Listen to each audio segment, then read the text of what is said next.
उत्तर छत्तीसगढ़ की 1 से 20 जो आपने बात कही, ये बात तो मैंने भी नोट नहीं की थी कि 1 से 19 कांग्रेस थी और 20वें पे श्री गणेश। क्योंकि सरगुजा राज परिवार का प्रभाव को शून्य नहीं माना जा सकता।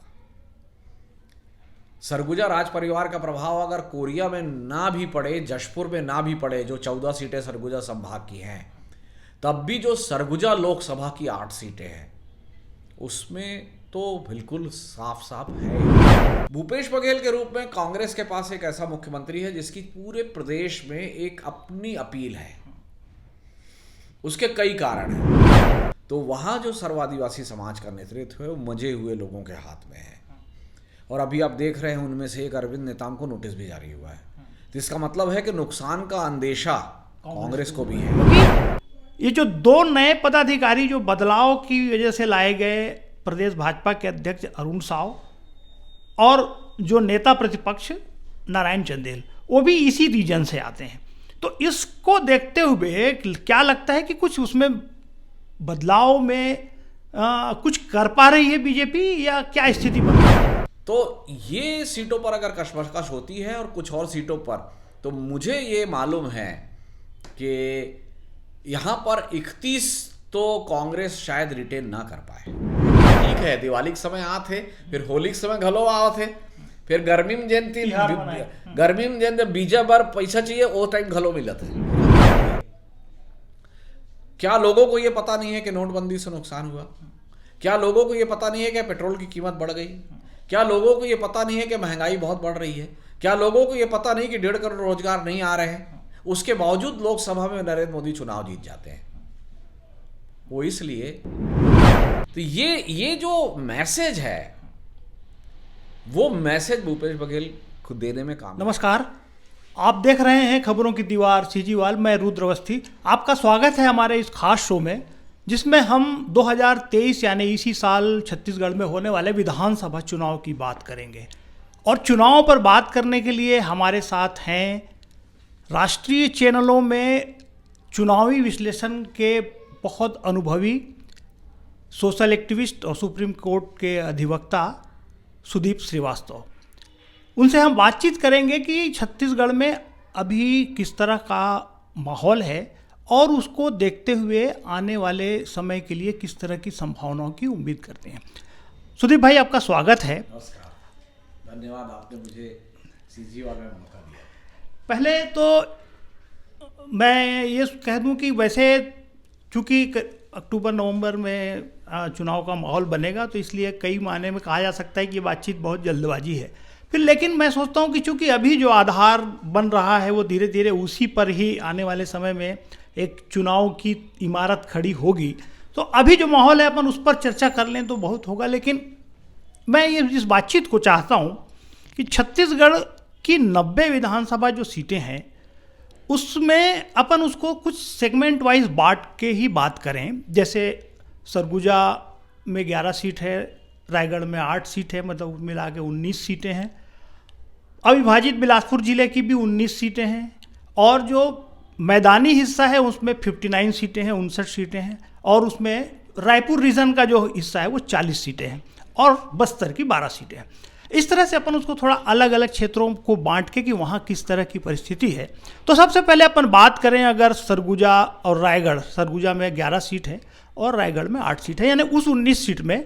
तो जो 2018 का चुनाव हुआ था, मुझे याद है कि उस समय जब रिजल्ट आया तो हम लोगों ने जब देखना शुरू किया तो नंबर 1 भरतपुर सोनहत से आप कंटिन्यू देखते चले आएंगे तो 19 तक लगातार कांग्रेस जीती थी। जो 20वां नंबर जब रामपुर विधानसभा क्षेत्र आता है कोरबा जिले का, जहां से ननकीराम कंवर बीजेपी के चुनाव जीते, तो पहली सीट थी जहां से बीजेपी का श्री गणेश हुआ। तो इस तरह से वहां भाजपा का सफाया हो चुका था। और ओवरऑल में तो एक बार फिर से हम अपने दर्शकों को याद दिला दें कि 2018 का जो चुनाव था उसमें कुल 90 में से 68 सीटें कांग्रेस ने जीती थी। 15 साल सरकार चलाने के बाद भाजपा को 15 सीटें मिली थी। 5 सीट जोगी कांग्रेस को मिली और 2 सीट बसपा को मिली थी। तो अब खैर अपन फिर उसी बात पर आते हैं कि अब ये सरगुजा रायगढ़ में जो समीकरण था उसमें आप किस तरह का बदलाव देखते हैं या क्या यथास्थिति बरकरार रहेगी, क्या मानते हैं आप? देखिए, पहली बात तो जो आपने कहा कि हम बहुत जल्दी बात कर रहे हैं, तो मैं तो ये नहीं मानता कि हम बहुत जल्दी बात कर रहे हैं, क्योंकि ये चुनाव का साल है। और अगर हम अंग्रेजी भाषा में कहें तो काउंट डाउन हैज़ बिगन। 2023 लगते साथ मतदाता, राजनीतिक दल, पत्रकार सभी ये जान जाते हैं कि अब ये चुनावी साल है। इस साल की जाने वाली घोषणाओं का, इस साल बजट में किए जाने वाले वादों का वो असर नहीं होता जो पहले अगर सरकार की तरफ से किए जाए। नाराज लोगों को मनाने में भी इस साल वो असर नहीं होगा जो अगर आप पहले से ना मनाए हों। तो चुनावी साल है ये। जहाँ तक उत्तर छत्तीसगढ़ की 1 से 20 जो आपने बात कही, ये बात तो मैंने भी नोट नहीं की थी कि 1 से 19 कांग्रेस थी और 20वें पे श्री गणेश हुआ था। तो वो स्थिति जो है, मैं समझता हूँ कि अब उतना आसान नहीं रहेगा कांग्रेस के लिए। उसके 2-3 कारण हैं। एक तो कारण ये है कि सरगुजा में जो हसदेव का आंदोलन लगातार चला है, उसके कारण कांग्रेस का उसमें जो फ्लिप फ्लॉप है गवर्नमेंट का। पहले कांग्रेस ने अपने घोषणा पत्र में कहा कि हम अडानी को माइनिंग नहीं करने देंगे। फिर सरकार आने के बाद माइनिंग की परमिशन दी गई। फिर एलिफेंट रिजर्व बना के सुरक्षित रखा जाएगा। और उस समय जब एलिफेंट रिजर्व पूरे एरिया को कवर कर रहा था 3827 वर्ग किलोमीटर को, तो उस समय टीएस बाबा ने विरोध कर दिया। फिर बाद में जब एलिफेंट रिजर्व का छोटा इलाका हो गया और उस इलाके में माइनिंग की परमिशन दे दी गई, तो अब टीएस बाबा माइनिंग के विरोध में हैं और सरकार वो। फिर विधानसभा में प्रस्ताव आता है, विधानसभा में संकल्प पास हो जाता है कि सारे ब्लॉक रद्द किए जाए और वो केंद्र को भेजे भी जाते हैं, लेकिन माइनिंग बदस्तूर जारी है और नए ब्लॉक की जो परमिशन दी गई थी वो परमिशन भी विड्रॉ नहीं हुई है। तो ये जो फ्लिप फ्लॉप है आगे पीछे हटने का, वो थोड़ा सा मुझे लगता है कि जो आदिवासी समुदाय के मन में ये बात थी कि कांग्रेस ही उनके हितों की रक्षक है, उसमें थोड़ा सा डेंट जरूर है। अब ये डेंट वोटों में कितना तब्दील होगा, कितनी, क्योंकि बड़ी मार्जिन से सीटें जीती है कांग्रेस ने। हो सकता है 20,000 से जीती सीट को अभी भी 5,000 से जीत जाए। दूसरा ये भी पहलू है कि कांग्रेस के लिए जरूर शंका उत्पन्न हुई है कि इनका आदिवासी पे कमिटमेंट कितना है, लेकिन बीजेपी पे भरोसा नहीं जागा है लोगों का। आदिवासी समुदाय का बीजेपी पे भरोसा नहीं जागा है अभी भी। तो अभी स्थिति फ्लूइड है। जो जैसे द्रव पदार्थ होता है वो जिस बॉटल में डाला जाए उस बॉटल का शेप ले लेता है। तो अभी वो उस स्थिति में है कि अभी आप उस पर एकदम फाइनल ये नहीं कह सकते कि अब ये इस तरीके का होने वाला है। रायगढ़ जसपुर वाले एक मिनट। दूसरा पहलू है राजनीतिक।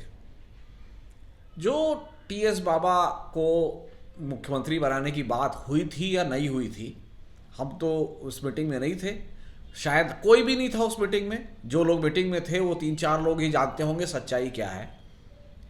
लेकिन लगातार ये बात आई कि उनको 2.5 साल के बाद मुख्यमंत्री बनाना है और नहीं बनाया गया तो वो नाराज है और उनके बयान आते रहते हैं इस तरीके के, विच साउंड्स कि वो मोटिवेटेड तो नहीं है। अगर वो खिलाफ में बात नहीं भी कर रहे हैं, जैसे वो क्लियर बोल रहे हैं कि वो बीजेपी में नहीं जाएंगे, तब भी वो कांग्रेस के हित में बात कर रहे हैं, ऐसा मेरे को अभी थोड़ा सा शंका दिखती है। तो इसका कितना असर होगा राजनीतिक रूप से, क्योंकि सरगुजा राज परिवार का प्रभाव को शून्य नहीं माना जा सकता।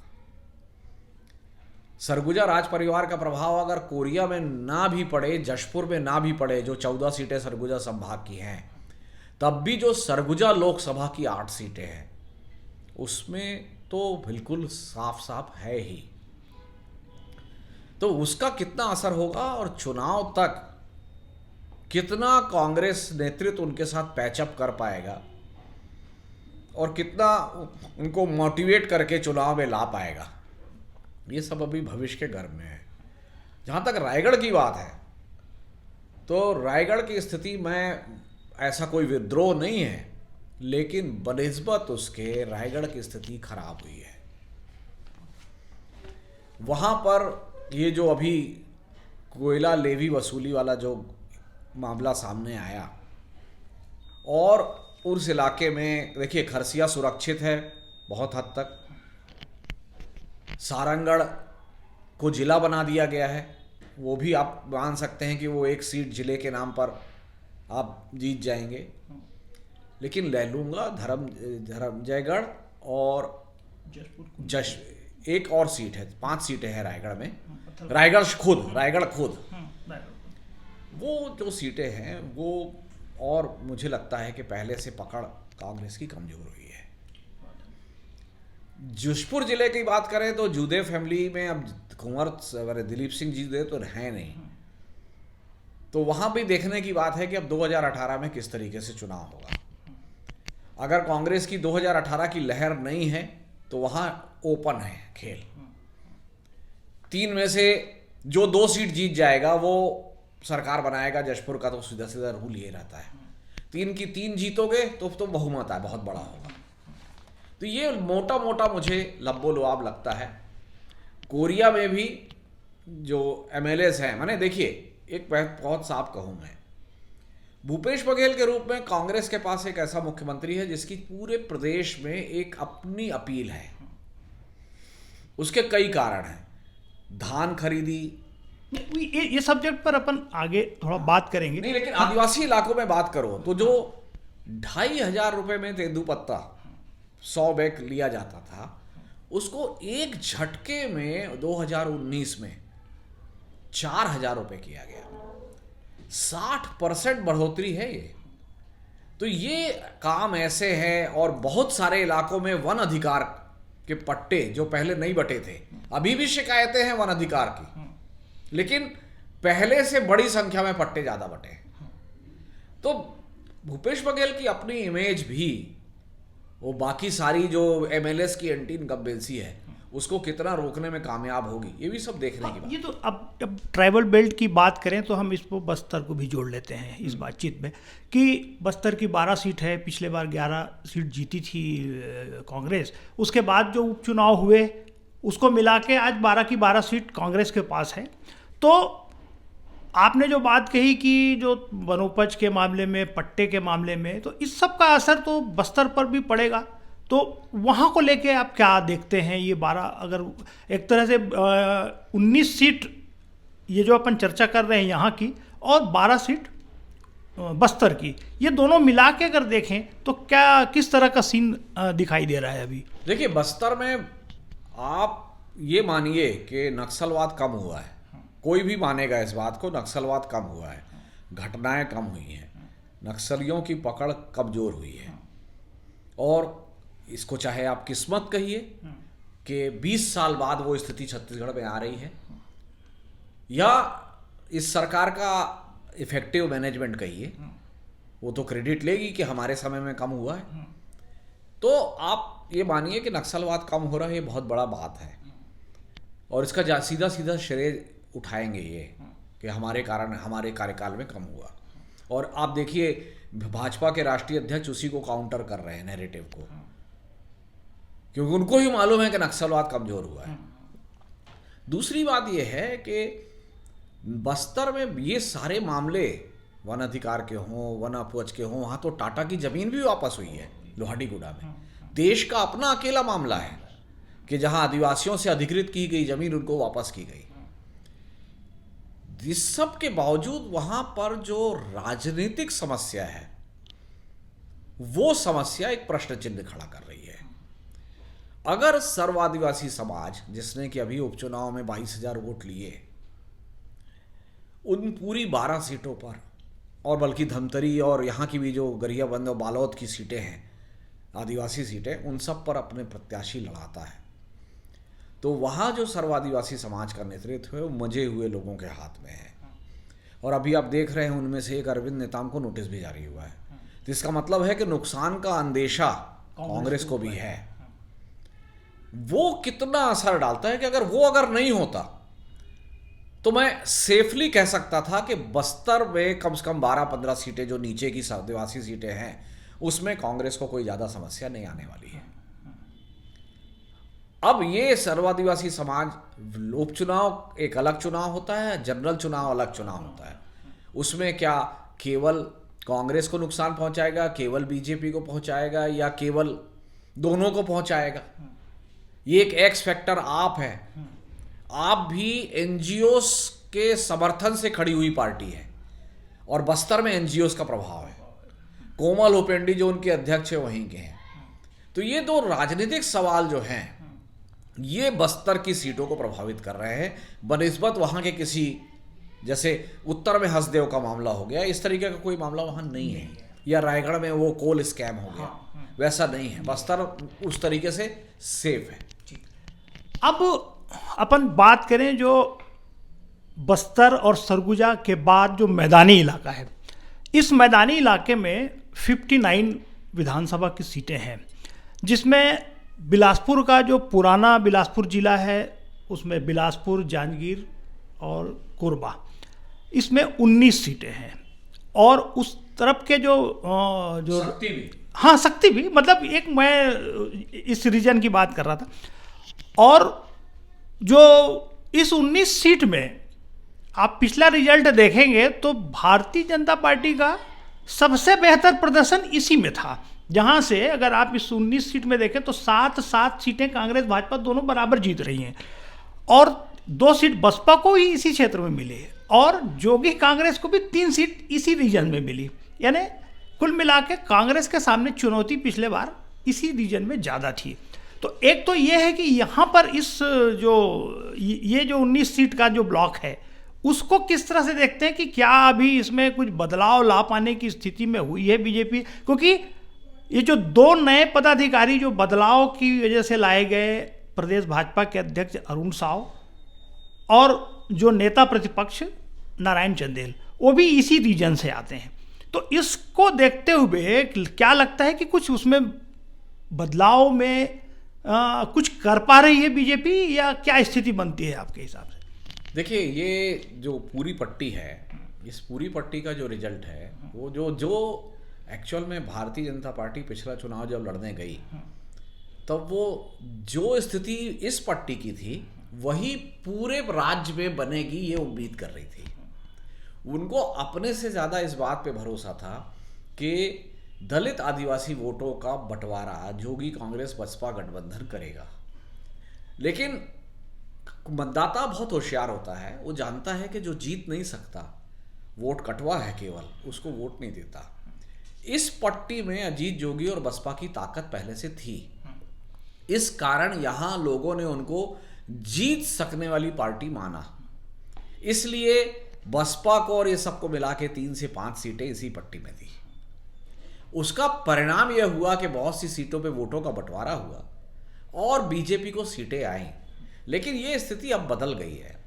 ये जो मूलतः दलित समाज का जो वोट कांग्रेस से टूट के बसपा जोगी गठबंधन में गया था, उसकी लगभग कांग्रेस में वापसी है।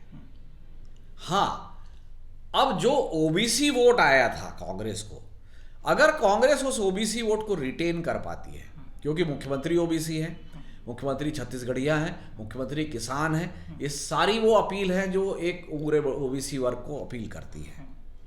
अगर वो रिटेन कर पाते हैं तो जो स्थिति नॉर्थ छत्तीसगढ़ में पिछले बार हुई थी वो स्थिति बिलासपुर संभाग में होनी चाहिए और 19 सीटों में। लेकिन अगर वो रिटेन कर पाते हैं तो फिर यहां लड़ाई होगी। और इस बात की चिंता बीजेपी को है कि दलित वोटर की वापसी हो गई है, इसलिए उन्होंने साहू और कुर्मी अध्यक्ष और नेता प्रतिपक्ष इसी पट्टी से बनाया है। अब अगर इससे आगे बढ़ें तो जो पुराना रायपुर संभाग है, यानी रायपुर, दुर्ग, राजनांदगांव का क्षेत्र, जिसमें महासमुंद, धमतरी, बलौदा बाजार, बेमेतरा, ये सभी शामिल है, आपके खैरागढ़ जो नए जिले बने सब मिला के, उसमें भी 40 सीटें हैं। देखिए, पिछले 2018 का सिनेरियो इस एरिया में आप देखेंगे तो 31 सीटें उस 40 में से कांग्रेस जीतती है, 7 ही केवल बीजेपी के खाते में गई, और 2 सीट जो कि कांग्रेस जीती थी, बलौदा बाजार की और खैरागढ़ की।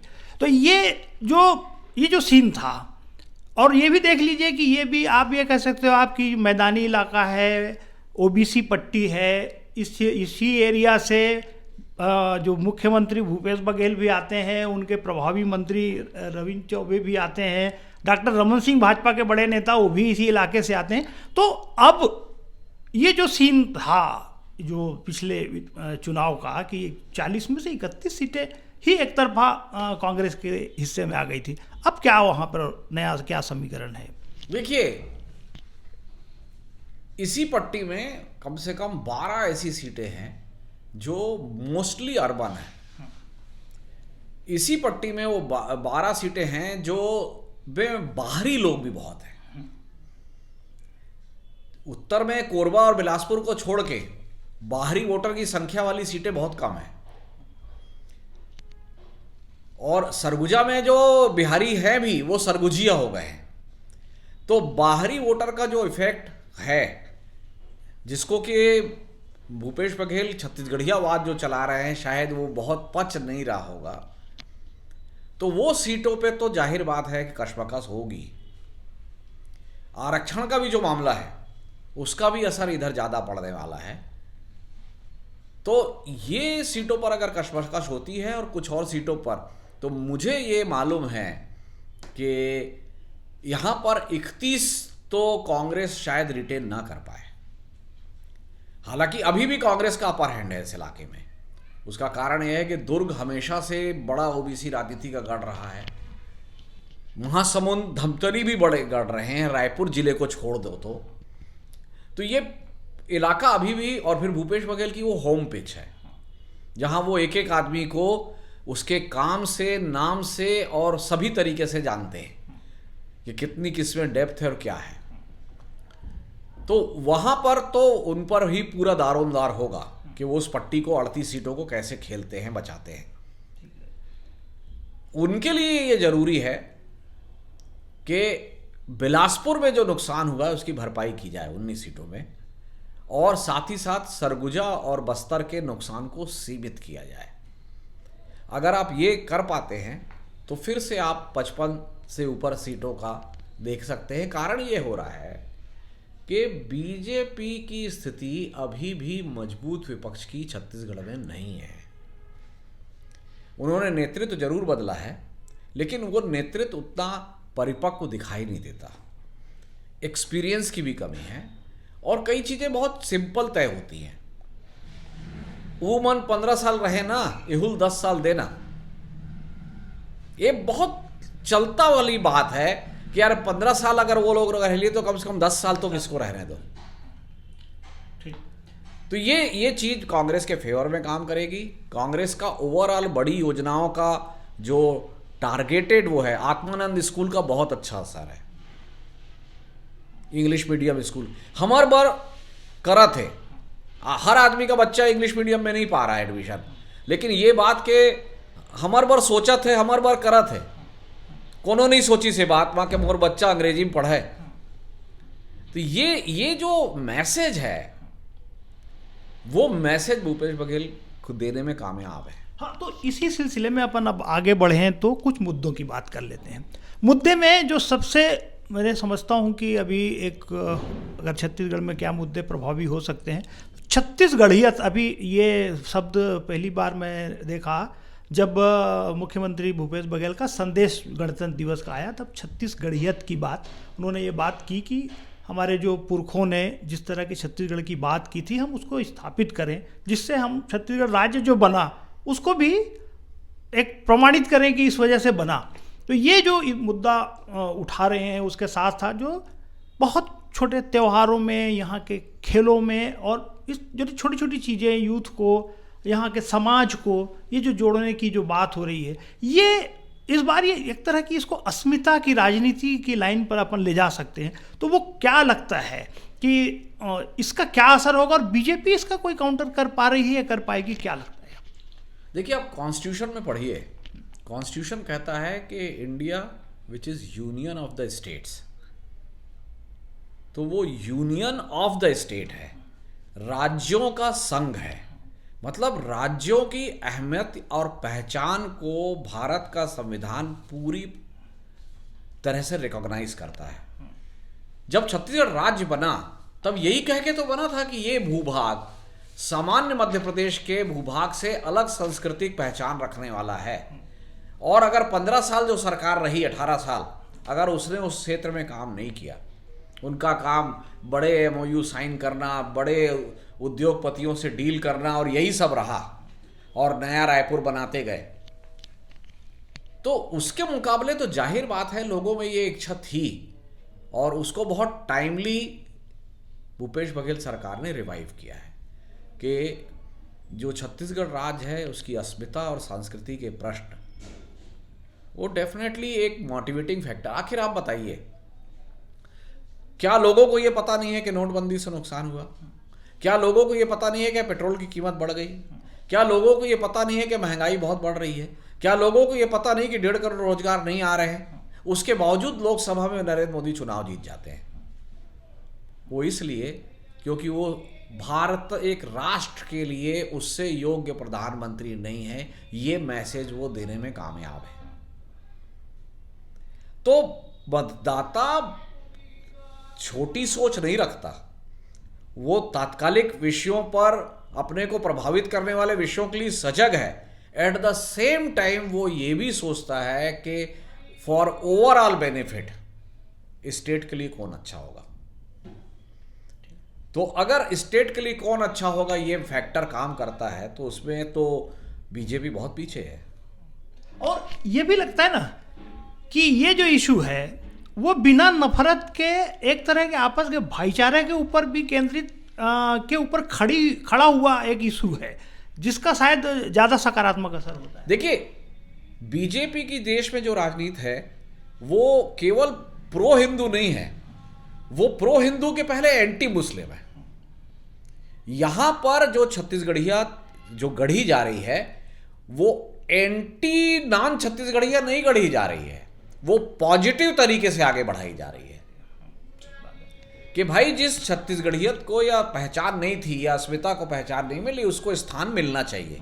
किसी को काट के नहीं हो रहा है या किसी को सूली पे चढ़ा के रोज जैसे कौवा मार के ऊपर लटका देते हैं, वैसा नहीं हो रहा है। तो ये एक बुनियादी अंतर है। अब छत्तीसगढ़ गांव देहात जिसकी बात होगी तो एक खेत और किसान जो पिछले बार का मैंने सभी लोग को याद होगा कि धान खरीदी में 2500 रुपये की बात कांग्रेस ने की तो लोगों उस समय धान लोगों के खलिहान में आ गया था, लेकिन वो इसलिए रोक दिए थे कि नई सरकार बनेगी तो हम बेचेंगे धान। इससे ही लोगों ने अंदाज लगा लिया था कि कुछ बदल रही है। तो ये इतना बड़ा इशू है और ये पिछले 4 साल में भी बहुत इसका असर रहा है। अभी इस साल मैंने 100 लाख टन धान की खरीदी की, आप मल्टीप्लाई कीजिए कि उसमें जितना पैसा मिलता है वो कितने लोगों के बीच गया है, इससे इकोनॉमी पर भी असर पड़ रहा है। बहुत लंबी बात है, तो धान पर अलग से बात हो सकती है। लेकिन अगर इसको चुनावी नज़रिए से देखें तो इससे कितना भरोसा कितना मजबूत हुआ है सरकार भूपेश बघेल के प्रति, ऐसा लगता है। ये तो ट्रम्प कार्ड है, क्योंकि 2500 पे नहीं रुकी है सरकार। जितना समर्थन मूल्य बढ़ता गया है उतना यहां बढ़ा रहे हैं साथ में। ऐसा नहीं है कि अपना नुकसान कम करने के लिए 2500 बोले तो भैया 2500 दे रहे हैं। आज की डेट में 2640 है, अगले साल 2700-2800 पहुंच जाएगा, है ना। तो ये जो गांव किसान की इकोनॉमी को, और आप ये बताइए लाखों करोड़ रुपए डेवलपमेंट और इंफ्रास्ट्रक्चर प्रोजेक्ट में मोदी सरकार खर्च कर रही है, लेकिन फिर भी महंगाई और बेरोजगारी बढ़ रही है। उसका कारण क्या है? क्योंकि वो पैसा आम आदमी तक नहीं पहुंच रहा है। गडकरी एक आदेश करके बोलते हैं ये सड़क सीमेंट से बनेगी, तो उसका सीधा सीधा असर होता है कि सीमेंट के 1 लाख बैग एक्स्ट्रा बिकेंगे। वो जो प्लांट चला रहा है उस आदमी को 1 लाख बैग का ऑर्डर एक्स्ट्रा मिल गया। वो खदान से उतनी मिट्टी और खोद ली गई, डोलोमाइट खोद दिया गया। ऐसे ही सारे बड़े प्रोजेक्ट जो इनके हैं इंफ्रास्ट्रक्चर के, उसका पैसा परकोलेट होकर बहुत कुछ हाथों में जा रहा है। लेकिन अगर आप धान का पैसा बढ़ाते हैं और वो पैसा किश्तों में, शुरू में तो बुरा लगा लोगों को, बाद में लोगों को समझ में आया कि ये ठीक है, दिवाली के समय आ थे, फिर होली के समय घलो आ थे, फिर गर्मी में जयंती बीजा बार पैसा चाहिए वो टाइम घलो मिलत है। तो ये जो पैसा है ये सीधा छत्तीसगढ़ के आदमी के पास आ रहा है और वो बाजार में खर्च कर रहा है। इसलिए कोरोना काल में भी यहाँ की इकोनॉमी उतनी नहीं गिरी। तो जो न्याय योजना थी, राहुल गांधी ने बात की थी न्याय योजना की, वो जो रघुराम राजन है उसकी द्वारा बैक की हुई योजना थी, रिजर्व बैंक गवर्नर के। उनका भी कहना था कि रिवाइव अगर करना है इकोनॉमी को तो कंज्यूमर के हाथ में पैसे दो, कि वो जब सामान खरीदेगा तब मार्केट बढ़ेगा।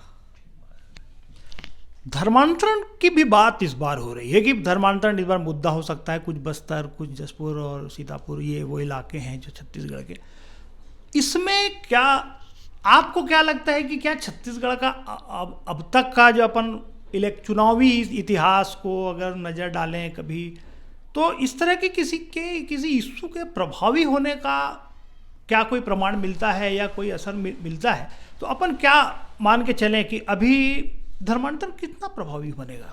देखिए, बीजेपी के पास मुद्दे नहीं है छत्तीसगढ़ पे लड़ने के लिए, और उनको जैसे बोलते हैं ना कि उनका एक सेट है कि उनकी टीम में एक फास्ट बॉलर होता है, एक स्पिनर होता है, लेकिन जब खेल फंस जाता है तब आपको एक अलग स्किल का बॉलर चाहिए। भारत ने जब पहला वर्ल्ड कप जीता तो मोहिंदर अमरनाथ एक ऐसा बॉलर था जो समझ में ही नहीं आता था कि ये स्पिन करता है कि स्विंग करता है। उसकी कोई गेंद कटर होती थी, कोई गेंद स्विंग होती थी, कोई गेंद स्पिन होती थी। तो वो ऐसा जो नई चीज़ करने वाला प्लेयर बीजेपी में छत्तीसगढ़ में नहीं है। इनका सेट फॉर्मूले हैं। चूँकि हम मुसलमान आबादी 1.5-2% भी नहीं है, उससे ज़्यादा क्रिश्चियन आबादी है, तो इनको लगता है कि हम इस मुद्दे को पीटेंगे तो हमको फ़र्क पड़ेगा। ये लिमिटेड असर है, मतलब ये आप कुछ सीटों पर इसका थोड़ा बहुत असर मान सकते हैं। सुधीर भाई, ये जो अब बातचीत को अंतिम पड़ाव पर ले जाते हुए मैं एक अंतिम प्रश्न ये करता हूँ कि जैसे तीसरी ताकत की बात छत्तीसगढ़ की राजनीति में अगर देखें तो पहले से देखते आ रहे हैं अपन, कभी बसपा गोंडवाना गणतंत्र पार्टी थी, पिछली बार पहला मर्तबा जो अजीत जोगी की पार्टी जोगी कांग्रेस मैदान में उतरी, अब आम आदमी पार्टी को लेके कुछ सक्रियता दिखाई दे रही है। तो आप इसमें तीसरी ताकत की इस जो 2023 के चुनाव होंगे, इसमें कोई भूमिका या कोई सिनेरियो ऐसा समीकरण दिखाई देता है जो तीसरी ताकत कुछ करे? नहीं, डेफिनेटली इस बार आप बहुत मेहनत कर रही है। अब अगर ये फॉर्मिडेबल अलायंस बनाते हैं कि सर्व आदिवासी समाज चुनाव लड़ता है, गोंडवाना, बसपा, अगर ये तीसरा मोर्चा बनाते हैं तो ये पहले के मुकाबले ज़्यादा मजबूत मोर्चा होगा। लेकिन देखने वाली बात यह है कि इसका नुकसान किसको ज़्यादा होगा। क्या वो विपक्ष के नोटों का बंटवारा करेंगे या वो सरकार के वोटों को भी काटेंगे और इफेक्टिव रोल अदा करेंगे। गुजरात में अभी आपने जो देखा, गुजरात में आप और कांग्रेस के बीच कोई बीजेपी का बहुत जनसमर्थन नहीं बढ़ा है, वहां पर कांग्रेस और आप के बीच में वर्टिकल डिवाइड हुआ है। माने 27% वोट कांग्रेस के हैं, 17-18% वोट आपके हैं। दोनों को जोड़ लो तो जो विपक्ष का 44-45% वोट था वहीं का वहीं है। तो अगर वो स्थिति आएगी तब तो फिर जो सरकार में दल है उसको फायदा होगा। लेकिन अगर वाकई में दोनों को डैमेज करता है तो फिर स्थिति ओपन हो जाएगी। सुधीर भाई, आपका बहुत बहुत आभार। वैसे तो बातचीत चुनाव को लेकर बात ऐसी होती है कि जिसका तो कोई बहुत अंत नहीं होता। हम कोशिश कर रहे थे कि ये इस जो कम समय में इसको समेट लें। आपने हमारे उन तमाम जो जिज्ञासाएँ थी, जो सवाल हैं, जो दिलचस्पी रही है जिन मुद्दों को लेकर, उस पर विस्तार से बताया। हम एक तो धन्यवाद करते हैं, आपने समय दिया। दूसरा, ये उम्मीद करेंगे कि जो चुनाव आने से पहले तक हम इस तरह की थोड़ी बातचीत कभी कुछ इश्यूज़ पर, कुछ जो सिनेरियो बन रहा है, कुछ समीकरण बन रहा है, इस पर करते रहें और आप हमको इसी तरह से समय देते रहें। इस बार की बातचीत में सिर्फ इतना ही। अगर आपको हमारी यह कोशिश अच्छी लगे तो अनुरोध है कि हमारा YouTube चैनल सब्सक्राइब कर इसे अपने दोस्तों के बीच शेयर भी कीजिए। अगली बार फिर मुलाकात होगी, फिर बातचीत होगी। तब तक के लिए नमस्कार। धन्यवाद, आपने मौका दिया। आप दोबारा मौका देते रहेंगे तो मैं उपलब्ध रहूँगा। धन्यवाद संदीप भाई।